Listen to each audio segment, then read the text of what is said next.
Hey, how's it going? My name is Alex, and in this video we are going to sell my Ram 3500 Mega Cab Long Bed Limited that I shorten and call the Mega Long, but we gotta prep it before we can give it to the buyer, and let's just do that.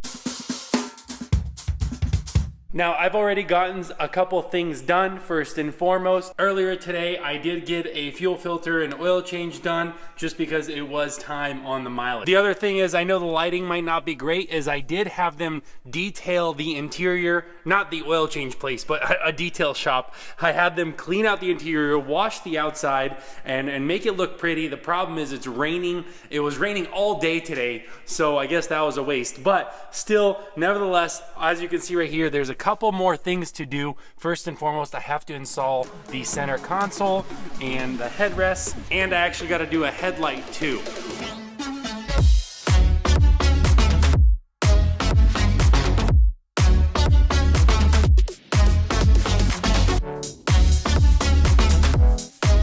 All right, now you might be wondering, Alex, hold on, why are you even selling the truck? That doesn't make any sense. In your previous video, you talked about you spent $10,000 in fixing it up and making sure it's good for the road.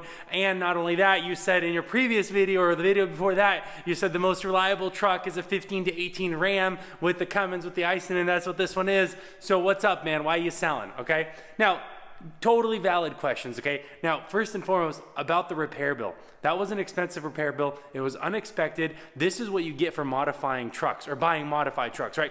The ball joints on my previous truck, when I kept factory tires, factory wheels, or factory size wheels and tires, well, on my previous truck, 2015 Ram, I did, I think, 300,000 miles on the ball joints. And I did ball joints here at 100,000 miles. So that's why you don't modify your trucks, okay? The SCR, emissions, guys, you know, it's one of those things. The only reason I'm mentioning it is because I would have deleted the truck, honestly, but because, you know, I can't, and emissions and EPA and DOT are getting more and more picky. You know, if you're gonna delete your truck, and I'm not, I would strongly encourage you to make sure it's a stealth delete so that everything looks factory, okay? But otherwise, don't delete, or you know, you'll have big repair bills. So, but then the other thing is the 15 to 18 Ram. Yes, it is the most reliable couple years. I would say actually 16 to 18 Ram, because the 2015 has the, that's when Ram tried to do the headlights to be part of the control module or something. Basically, the Ram lights are very finicky on the 2015, and in 2016 they stopped it. So if you want the best 2 years or 3 years of Ram, it's 16, 17, and 18 with the Cummins with the Ison 4x4. But why am I selling it so soon? Because, you know, probably I thought I would keep it, honestly, for a while. The problem is that you have one chance to sell, okay? And that is only when you get your truck to about 130,000 miles. That's your singular chance to sell. After that, you will not be able to sell the truck, because a truck with 200,000 miles, yes, it's probably still worth 25, 28 grand, 30 grand, whatever it may be, but most people don't have that kind of cash, and banks don't finance trucks with 200,000 miles, unfortunately. So you're looking for a cash buyer, a farmer that has the money in hand, right? And unfortunately, those are hard to find. You know, what's the statistic? Americans don't have a $500 emergency fund or something like that. So how on earth do people have through $30,000? How on earth would people have $30,000 cash to buy your truck? And not only that, the buyer has been, his name is Anthony, and he's been messaging me actually the last couple months, asking me if I'm ready to sell, And I kept telling him no, because I really thought that I would keep it for a while. And it turns out, you know, he's kept messaging, and he was persistent. And so I was like, all right, fine, whatever. So I'm selling it to him. But the main thing is, I do want to stress that because this truck had to be financed, at the end of the day, I had to sell it. It was kind of a now, or I got to keep it forever. And just to keep the content fresh, it makes sense to let it go, even though I am losing a ton of money.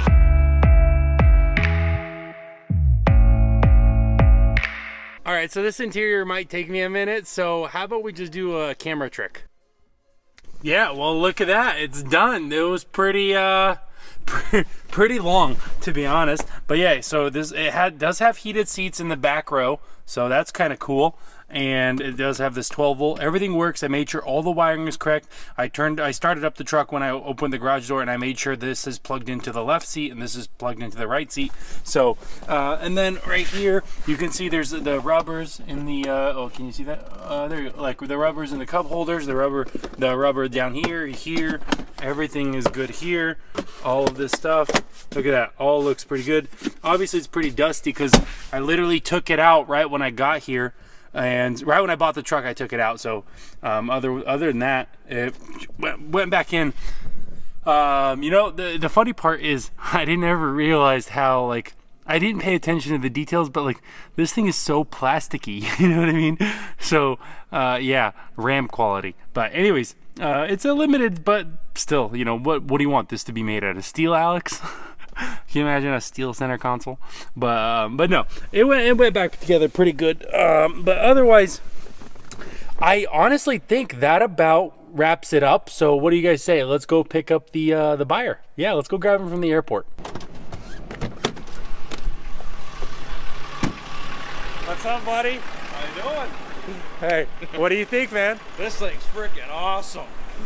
You like it? I love it. Yeah. This thing's so cool.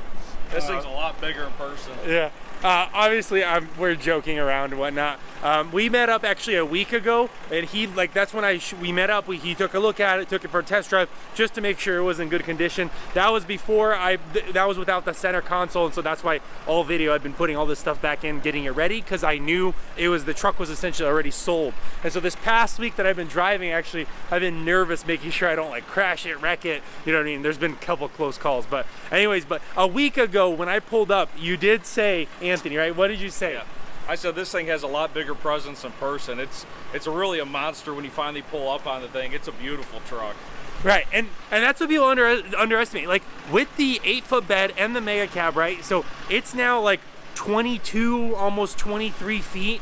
So it's a dually, so it has a huge stance. It has the like 3-inch lift in the front. So when you pull up on this truck, it's a beast for sure. Look like people are honking because someone's going down the wrong. It's a one-way. Anyways, so so I'm gonna jump in. I'm gonna show Anthony the truck with the thing installed. I'm gonna go over a couple minor things because there are some other things. But the other thing is I actually gotta fly out and get my Enterprise. So got a Ford.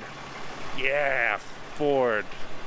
Anyway, so we'll jump on a plane and go grab the Enterprise here later in a minute. Or for you, it's gonna be like a second actually. So yeah, let's go grab it.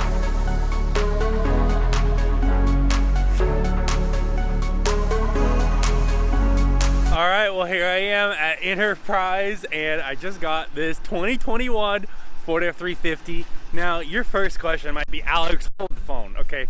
Hold on, pump the brakes a little bit, okay? Didn't you just make a video saying the Ford is garbage and it sucks and here's why you wouldn't buy one? I did make that video, and Ford does sucks, and I would not buy one for the reasons I listed in that video. But this is a rental, guys. I will never say no to a rental. It gets amazing MPG. The power is absolutely absurd, and something. Oh, the space, the interior space, and it's lighter too, actually, than the Rams. So those things are all pluses for the rental. The reason this Ford falls apart is long-term reliability, right? That's the issue. But honestly, as a rental, it's great. Now, I do have some things to do. It is windy, so I apologize if any of that comes through. But I do have some things to do. I brought decals with me, so I gotta stick on my decals. And I actually have to, I brought my ELD on the flight with me, so I gotta plug in my ELD and make sure that is good to go. And then actually, the only thing I couldn't bring with me on the flight is I gotta buy that steel plate with the gooseneck ball. So I gotta go pick that up at the store right now. So let's just go do those and all right, so as I'm editing this video, I realized I totally forgot to do how much I spent on the Ram truck, okay? Now, guys, I have, just for simplicity's sake, I'm gonna just go over the rough numbers. So it was the $10,000 and some change, $11,000 repair bill. Then there was another $3,500 repair bill and another $1,000 repair bill. So I think that's like $16,000 in maintenance. And then there was $4,000 for registration and taxes, so that's 20. And then it was, I bought it for 57 and I sold it for 7, so a $7,000 depreciation, so it's $27,000, right? And then I bought it at 67,000 miles, and when I sold it at 124,000 miles, basically though, if you do 57,000 or 124 minus 67, I believe is 57,000 miles. So basically what you get to do on an enterprise rental, right around 6,000 miles. But if you do $27,000 divided by 54,000 miles or 57,000 miles, you get about 47 cents a mile. So that truck literally cost me 40 cents a mile. And don't forget, enterprise is like 23 cents a mile. So yeah, and overall, I'm glad I got rid of it. That'll do it for this video. Let me know what you think in the comments down below, and I'll see you in the next one. Bye.